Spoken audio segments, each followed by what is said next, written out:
안녕하십니까. 소쿨극장의 소리내어 읽거나 눈을 감고 듣기 코너입니다. 오늘 소개할 이야기는 못된 벼슬아치 제대로 손봐주기입니다. 이야기가 너무 길어서 두 편으로 나누었습니다.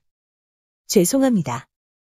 오늘은 1편, 다가오는 토요일에는 2편을 탑재하겠습니다. 구독과 좋아요, 그리고 알람 설정 부탁드립니다. 재미있고도 좋은 글로 보답하겠습니다. 참고 문헌 및 자료 출처는 말미에 있습니다. 옛날에 술 취한 양반들한테 아무 이유 없이 조리돌림을 당한 공서방이라는 농민이 있었다. 공서방은 생각하고 생각하던 끝에 돈을 주고 벼슬자리를 사서라도 자기가 받은 수모를 안 갚음하기로 결심했다. 다행하게도 공서방은 겉으로 보이는 모습과는 달리 동네에서 손꼽히는 분홍이었다. 당신은 매관매직을 식은 죽먹기로 하는 세상인지라 돈만 있으면 못할 일이 없을 것만 같았다. 그래서 공서방은 소달구지에 뇌물을 한 바리 가득 싣고는 한양으로 올라갔다. 두루수 소문하던 끝에 한양에서도 권세가 세 손가락 안에 꼽힌다는 좌의정 김재상네 집을 찾아서 방문한 뜻을 아뢰었다. 재상의 세 아들이 아버지보다 더 뇌물을 밝힌다는 소문을 듣고는 부자 모두에게 골고루 뇌물을 먹였다. 공짜라면 양잿물도 밑굽을 낸다는 김재상과 그 아들들은 공서방더러 사랑채에 묵으면서 기다리라고 하였다. 공서방이 사랑채에 가니 자기처럼 벼슬 깨나 얻어볼까 해서 묵고 있는 사람이 10여 명이나 되었다. 공서방은 잘 보이려고 새벽부터 밤늦게까지 그 집종들 옆에 바짝 붙어서 굳은 일, 좋은 일을 가리지 않고 다 하였다. 그런데 한 달이 지나고 두 달이 지나고 석 달이 지나도 벼슬을 내린다는 소식이 없었다.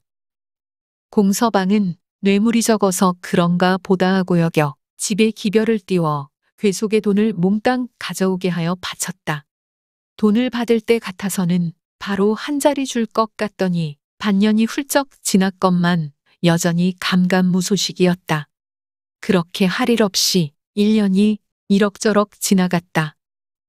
공서방은 돈을 먹이던 바에 기어이 성사하려고 시골에 내려가서는 논밭을 몽땅 팔아서 돈을 한 바리 싣고 올라왔다. 자기가 없는 사이에 벽촌에 원님 자리 하나쯤이라도 생기지 않았나 해서 급히 돌아왔지만 또 허사였다. 먹은 소가 똥 눈다고 공서방은 그래도 낙심하지 않고 땅 판 돈을 김재상과 그의 세 아들에게 계속 먹였다.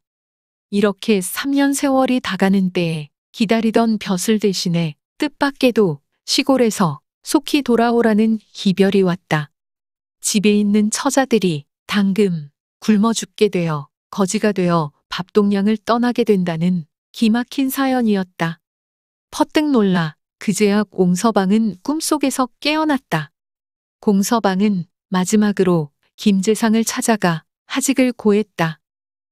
사람의 가죽을 쓴 만큼 먹은 것이 있으니 행여나 자그마한 고을의 원님쯤이라도 시켜주지 않을까 생각했다.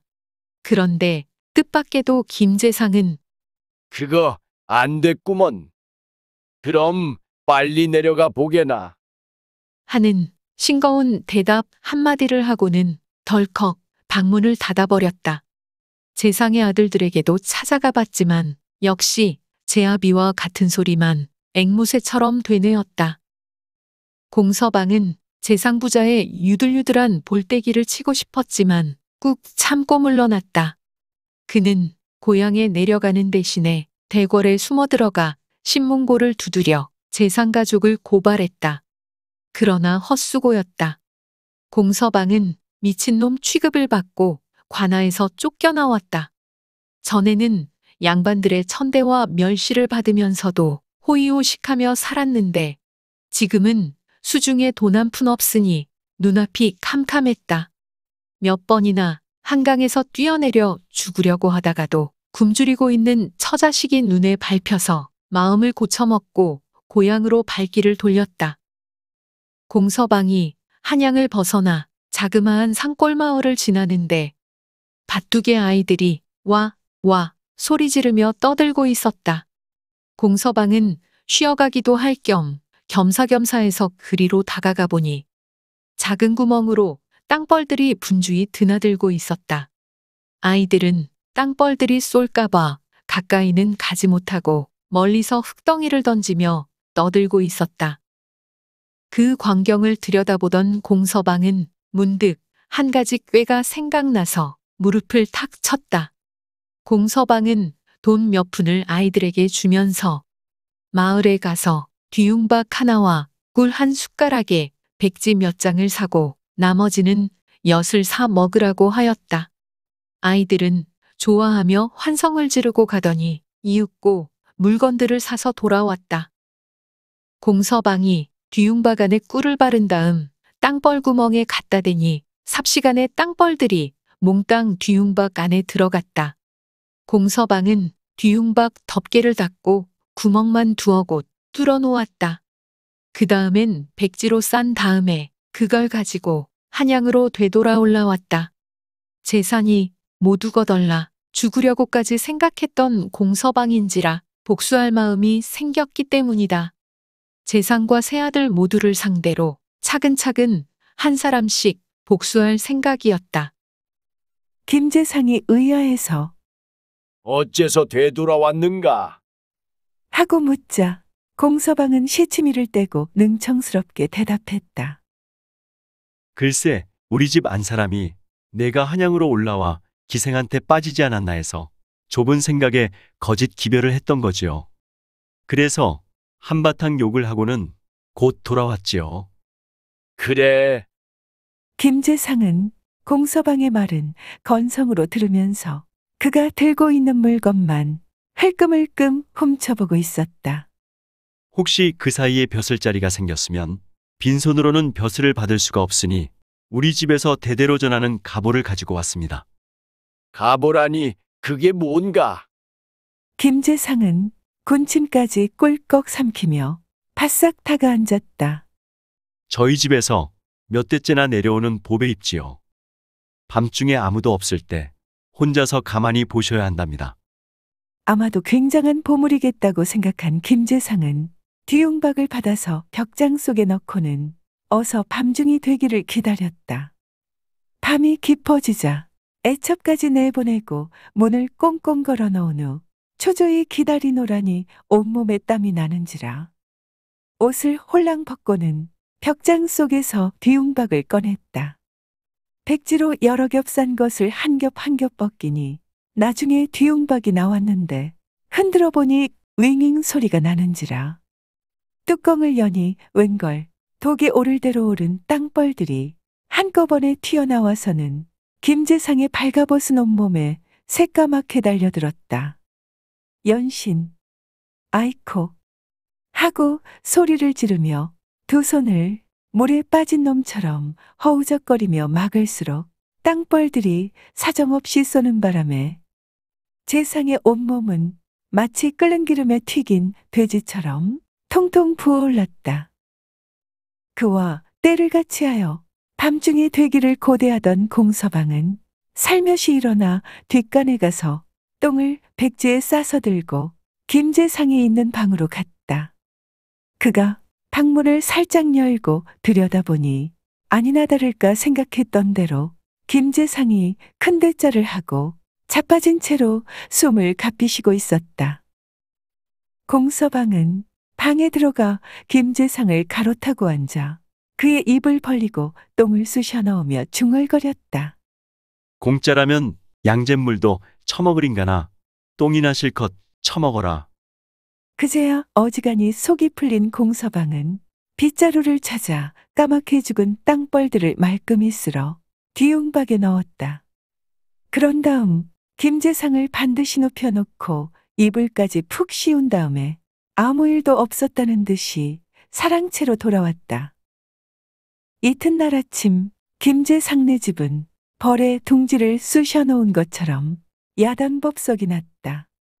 아들 삼형제가 아침 문안을 드리려고 김재상의 방으로 들어가 보니 어쩌녁까지만 해도 말짱하던 부친이 무슨 놈의 급살병에 걸렸는지 온몸이 연등처럼 부었는데 입안에서는 구린내가 났다. 그들은 부친이 죽을 때가 된 줄로만 생각하고 의원을 부른다, 조정에다 알린다, 울고불고 야단법석이었다. 사랑에 묻고 있던 선비들도 우르르 몰려와서 한마디씩 하는데 그 속에는 공서방도 아닌 보살하고 끼어 있었다. 울음소리에 깨어난 김재상은 눈을 간신히 떠서는 사방을 휘둘러 보았다. 그는 전신이 부어서 몸을 마음대로 움직일 수 없고 목구멍에 똥이 막혀 말할 수 없고 숨쉬기가 힘들 뿐이었지 정신만은 멀쩡했다. 그는 공서방이 눈에 뜨이자 보니 상투미까지 치밀어 말은 못하고 손신용으로 공서방을 가리키고는 다시 자기 입을 가리켰다. 그 뜻인즉 저놈이 내 입에다 똥을 쳐넣었으니 당장 능지처참하라는 뜻이건만 아들들은 그런 뜻을 알리 만무했다. 아버지가 거듭 손짓해서야 큰아들이 그 뜻을 알았다는 듯이 네, 알만합니다. 하고는 동생들에게 공서방의 재물을 많이 받아먹었으니 우리가 알아서 그한테 벼슬자리를 주라는 것 같네. 하고 설명해 주었다. 그 말에 김재상은 더욱 오라같이 밀어 견딜 수가 없었다. 자기에게 똥을 먹인 놈에게 벼슬을 주겠다니 가슴이 터질 노릇이었다. 그는 너무도 안타까워 바람벽을 쾅쾅 치고 나서 공서방을 가리켰다. 이때라고 생각한 공서방은 꿇어앉으며 대감님 너무 심려하지 마십시오. 저야 자리가 생기면 자제분들이 의뢰하라서 보내줄 것이 아닙니까? 하고는 옆에 있는 아들 삼형제를 보며 아버님께서는 당신 생전에 나에게 벼슬자리를 정하는 걸 보고 싶으셔서 그러시는가 보네. 하고 한마디 슬쩍 비치었다. 옳습니다. 아버님께서 동쪽 벽을 자꾸 치시는 것은 공서방을 벽동 사또로 보내라는 뜻이 분명합니다. 형이 제 딴에는 그럴듯하게 알아맞혔다고? 두 동생을 보고 빙그레 웃으니 두 동생은 그 말이 옳다고 머리를 끄덕였다. 이리하여 삼형제는 그 즉시 재상의 명으로 벽동 사또 위임장을 써서 공서방한테 주어 떠나보냈다. 하룻낮과 밤이 지나자 부었던 살이 내리고 목에 걸렸던 똥도 내려갔다. 그러자 김재상은 즉시 아들 삼형제를 불러앉히고 죽일 놈 살릴 놈 하고 욕을 퍼부었다. 천하의 멍텅구리 같은 등신들아. 제 아비에게 똥을 먹인 놈에게 벼슬을 주다니. 천하의 바보 같은 녀석들, 당장 가서 그놈을 잡아 능지처참해라. 아들 삼형제는 찍소리 한마디 못하고 욕을 바가지로 먹었다. 그러나 이 일은 내놓고 분풀이할 수도 없는 일이었다. 그렇게 되면 재상부자가 뇌물을 받아먹었다는 것이 드러날 뿐만 아니라 김재상이 똥을 먹었다는 추문이 퍼질 수도 있었기 때문이었다. 그래서 맏아들을 보내 쥐도새도 모르게 공서방의 목을 베기로 하였다. 들어주셔서 고맙습니다. 이 편은 토요일 오전 10시에 탑재하겠습니다. 용어 풀어 올리겠습니다. 조리돌림은 조선시대의 사회적 규범을 위배한 사람을 처벌하는 사회통제 방식이었습니다. 하지만 기득권자들이 제멋대로 조리돌림을 하였다는 역사적 사실이 많이 있습니다. 여기서 기득권자는 양반이요 남자이고 피해자는 일반 백성이고 여자였습니다. 서방은 첫째, 남편을 낮잡아 이르는 말입니다. 둘째, 벼슬이 없는 사람의 성뒤에 붙여 이르는 말입니다. 밑굽은 물건 밑에 굽돌이. 예를 들어 구두의 밑굽입니다. 당금은 바로 이제, 당장, 지금 막의 뜻입니다. 아닌 보살은 시치미를 떼고 모르는 척한다는 말입니다. 능지처참은 대역죄를 범한 자에게 과하던 극형입니다. 죄인을 죽인 뒤 시신의 머리, 몸, 팔, 다리를 토막쳐서 각지에 보내서 돌려보게 하는 형벌입니다. 바람벽은 방이나 칸살의 옆을 둘러막은 둘레의 벽입니다. 주력은 잇따라 하는 욕입니다. 참고문헌 및 자료 출처 소개해 올리겠습니다. 연변대학교 조선문학연구소의 김동훈, 허경진, 허위훈 교수가 주편한 황구연 민담집이 모본입니다. 한국민족문화, 대백과사전과 국립중앙박물관, 그리고 한국학중앙연구원의 기사 및 사진을 빌렸습니다. 미디어 리터리시에 억울하다면 두드리시오라는 신문고에 관한 기사와 사진을 빌렸습니다. 단무지, 네이버 블로그, 28강, 세도정치 순원철의 기사와 일러스트를 빌렸습니다. 소달구지 일러스트를 빌렸습니다. 위키백과와 나무위키의 기사와 사진도 참고했습니다. 조선시대 화가, 김홍도, 김득신, 김준근 그리고 김윤보의 그림 몇 점도 빌렸습니다. 또 123RF, 핀터레스트, 크라우드픽, 클리바트, 픽스타, 픽사베이, 그리고 아이스타크 바이 게티 이미지뱅크의 사진과 일러스트도 빌렸습니다. 소우 쿨극장은 일주일에 3번, 매주 화요일, 목요일 그리고 토요일 오전 10시 전후에 이야기를 올립니다. 고맙습니다. 다음에 만날 때까지 안녕히 계셔요.